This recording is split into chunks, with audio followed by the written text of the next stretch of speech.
UK Telegraph, just in the last 24 hours, 2 years after ClimateGate, where a number of emails were leaked to the media which showed leading climate scientists had bullied dissenters, as well as distorting and hiding facts, a further batch of emails have been leaked.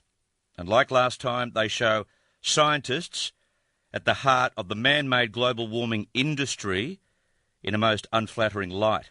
Now, this time it involves scientists including Michael Mann, Phil Jones, Ben Santa, Tom Wigley, Kevin Trenbeth and Keith Briffer. Now, the UK Telegraph says it has a series of email exchanges between these people, deliberately exaggerating the extent of anthropogenic global warming, while privately admitting to one another that the evidence is nowhere near as strong as they'd like it to be. In other words, let's exaggerate because the cold, hard facts just don't stack up. So this isn't science, this is some kind of social, political, green campaign.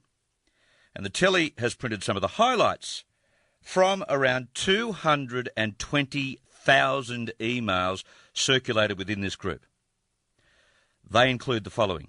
There's an email from a scientist concerned that facts were being distorted in a report. Quote, observations do not show rising temperatures throughout the tropical troposphere unless you accept one single study and approach and discount a wealth of others.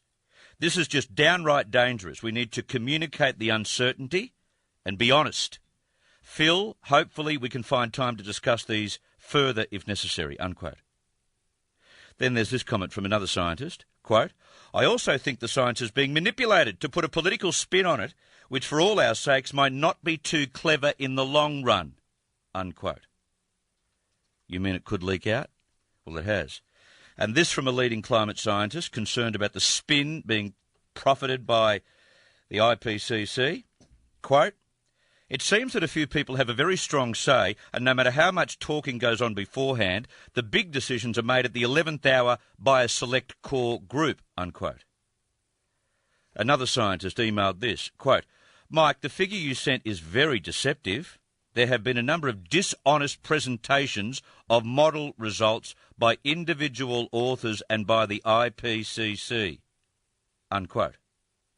Then another scientist is proposing tricks to sell the climate change mantra, quote, the trick may be to decide on the main message and use that to guide what's included and what is left out, unquote. Or this from yet another scientist, quote, I can't overstate the huge amount of political interest in the project as a message that the government can give on climate change to help them tell their story. They want the story to be a very strong one and don't want to be made to look foolish, unquote. There was this regarding how to help the CSIRO, quote, we support the idea of looking at the implications of climate change for what he termed global icons. One of these suggested icons was the Great Barrier Reef. It also became apparent that there was always a local reason for the destruction, cyclones, starfish, fertilisers. Such a project to promote long-term climate change could do a lot to raise awareness of threats to the reef, unquote. And how's this? This is a doozy. I agree with Nick that climate change might be a better labelling than global warming, unquote. So the bottom line is, and there are 250-odd emails here, scientists know this is a political con, and it's driving a wedge between climate researchers as well. What's emerging is that some scientists genuinely just want the facts to be told, while there's this powerful inner circle trying to spin the truth for their own green political reasons. And this comes on the back, of course, as we've discussed on the program only this week, of the latest IPCC report being leaked to the BBC last week. Despite the report using a hell of a lot of non-scientific, meaningless mumbo-jumbo, terms like low confidence of natural disasters increasing, it did at least establish something very critical. The facts are not necessarily supporting the models. This IPCC report is full of escape clauses, and it's a reason why Durban is doomed to failure next week. And we spoke to Professor Ian Plimer about this last Monday. Greg Combet and his 40 bureaucrats are about to waste yet more taxpayers' money to try and justify a meaningless carbon dioxide tax that's about to strangle the Australian economy. And strangle it will. Because this is my final bit of revelation to you. From a UBS report, it has just looked at the situation in Europe, saying the carbon price will collapse and 210 billion euros will have been wasted by hapless consumers forced to pay the carbon tax. 210 billion euros of waste. Since June, the cost of carbon credits have slumped 40%. More, there's such an oversupply of credits, there's enough to satisfy Europe until 2025. Everyone got onto the rort and the bubble has burst, leaving consumers out of pocket and no difference in emissions. This is what the report has found, the UBS report. You look it up. It's as rich as it gets. Shadow Federal Environment Minister Greg Hunt joins me on the line right now. Greg, good afternoon. G'day.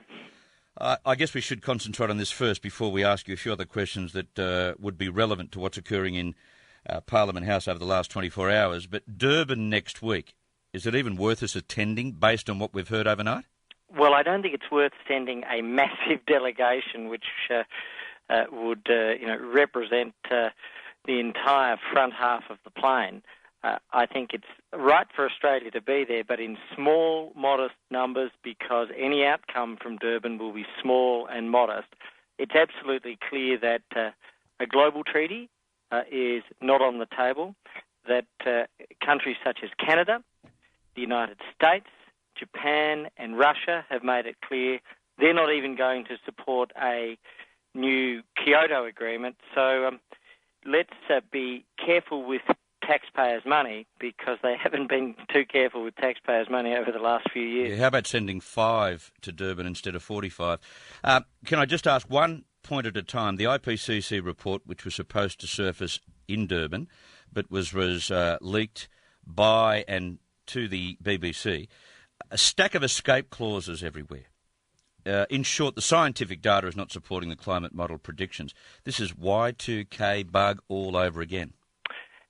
Yeah, well, the best that I have seen on it, and I'll try to be balanced, not political on this, is that they are saying they believe that CO2 is causing climate change, they believe it's causing temperature rises, but there's uncertainty about all of the other incidences which are associated with it. Low confidence. In other words, we want to be confident, but it doesn't exist. Yeah, so it's put out a realism towards a lot of the things which many people are attributing to climate change.